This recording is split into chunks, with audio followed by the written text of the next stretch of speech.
I go back to Proverbs 31 woman, and I love that she's clothed with strength and dignity. And that's a choice we make every day. Like, do I want to wallow in self pity or get depressed and bummed, or can I befriend? Like that whole thing, befriend. Like, I don't know why that verse has never popped out to me, but when you shared it, I like immediately sent it to my family thread. I'm like, boys, befriend faithfulness.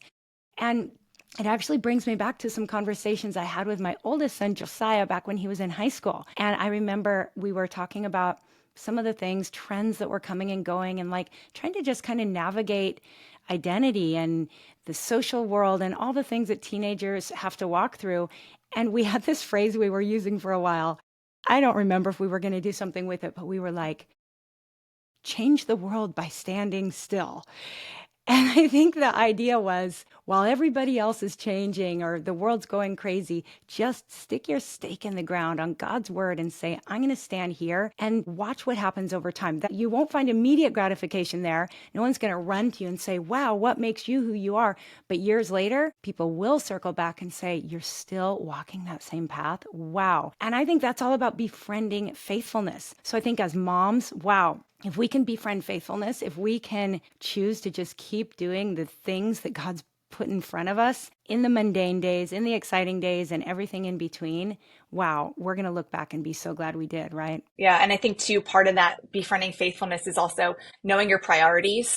Mm, So like, I mean, you talk about that all the time too, with like the purpose of like, what is our priority with parenting and mm-hmm. what are we trying to instill in our kids? And so I feel like sometimes when we get blah, we can focus on all the things, but really the heart of the matter is befriending faithfulness and also Yep. keeping those priorities in Yeah, check. yes. And for anyone, I'm just thinking now, anyone who made some New Year's goals, maybe in the health and fitness area, February is usually when those all go away. Everyone kind of quits. Yeah. So maybe February is a month where you can say, you know what, I'm going to re up my game. I'm going to like hold steady to the things that I committed to. I know for me, sleep right now, as we record, it's still January. And so, well, this will come out later in January, but I'm all excited. So my nightly routine is dialed in and I'm like being so consistent. But by February, it's going to be easy for me to just forget it all. So we need accountability. Sometimes we need a friend to remind us of the things we've committed to.